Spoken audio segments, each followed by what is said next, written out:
Dr. King challenged the nation.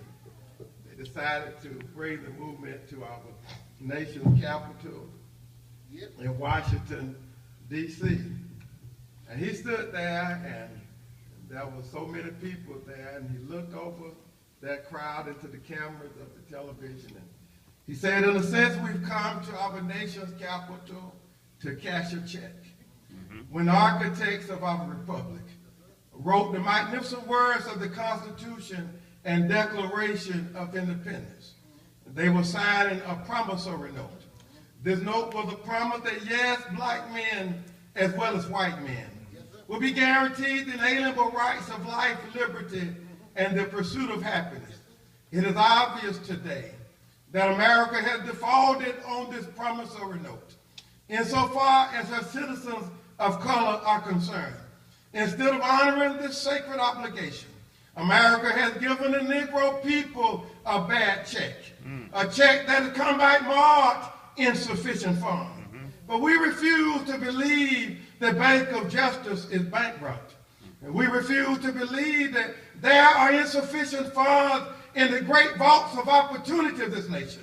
So we've come to cash this check, a check that will give us upon demand the riches of freedom and the security of justice. I say to you today, my friends, that even though we face the difficulties of today and tomorrow, I still have a dream. It is a dream deeply rooted in the American dream. I have a dream that one day this nation will rise up and live out the true meaning of its creed. We hold these truths to be self-evident that all men are created equal. I have a dream. My 4 little children will one day live in a nation where they will not be judged by the color of their skin, but by the content of their character. I have a dream today. I have a dream that one day every valley shall be exalted. Every hill and mountain shall be made low. The rough places will be made plain. The crooked places made straight. And the glory of the Lord shall be revealed, and all flesh shall see it together. This is our hope. This is the faith that I go back to the South with.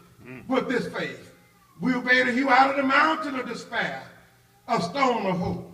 With this faith, we will be able to change the jangling discord of our nation into a beautiful symphony of brotherhood.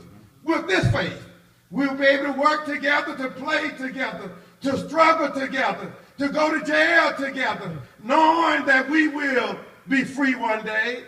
And this will be the day, when all of God's children will be able to sing with new meaning, my country tears of thee.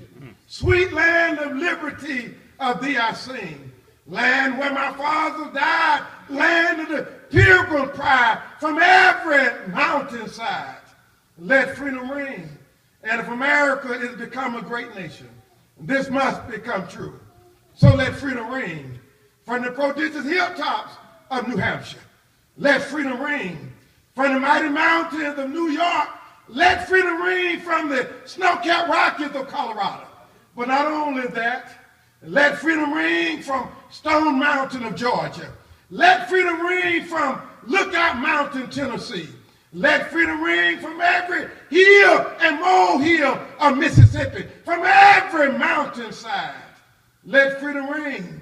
And when this happens, when we allow freedom ring, when we let it ring from every state and every city, from every village and every hamlet, we will be able to speed up that day when all of God's children, black men and white men, Jews and Gentiles, Protestants and Catholics, will be able to join hands and sing in the word of the old Negro spiritual. Free at last, free at last. Thank God Almighty, we are free at last.